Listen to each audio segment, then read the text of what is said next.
Méditation du 1er octobre, le Dieu qui a donné ce qu'il y a de plus grand. Que dirons-nous donc à ce sujet? Si Dieu est pour nous, qui sera contre nous? Lui qui n'a pas épargné son propre Fils, mais qui l'a livré pour nous tous, comment ne nous donnera-t-il pas aussi tout avec lui, par grâce? Romains 8, versets 31 et 32. Quand on prend le temps de contempler Dieu à travers ce qu'il nous révèle de lui-même dans la Bible, on se rend compte qu'il est extrêmement grand et puissant, que ses ressources sont illimitées et qu'il est pur et saint. On s'émerveille de sa fidélité, de sa capacité à toujours dire la vérité et du pardon total et parfait qu'il nous offre. On en arrive à comprendre que Dieu est un être incomparable, digne de tout honneur et de toute la gloire que nous pouvons lui rendre. Et vient alors le moment de la comparaison avec soi-même. Quand on compare toutes les qualités divines aux nôtres et sa condition à la nôtre, quand on réfléchit à notre caractère après avoir réfléchi aux traits de caractère divin, on se sent dépassé avec la sensation de n'être rien de plus qu'un pécheur,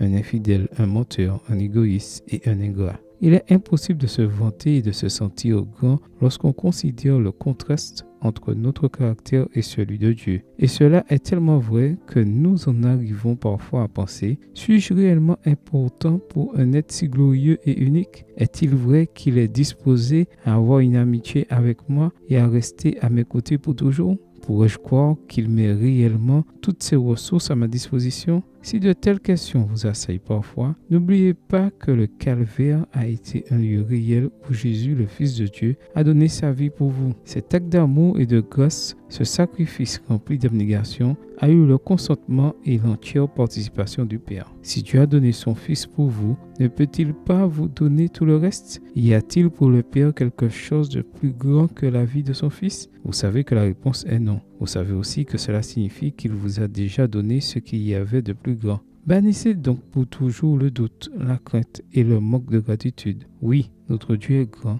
immensément grand, et son amour pour vous est ce qu'il y a de plus grand. Comprenez-vous à lui pour toujours. Donnez-lui votre vie tous les jours. Parlez à lui à tous ceux que vous aimez et préparez-vous à vivre avec lui pour l'éternité. Amen. Bonne journée à vous et que le Seigneur vous bénisse.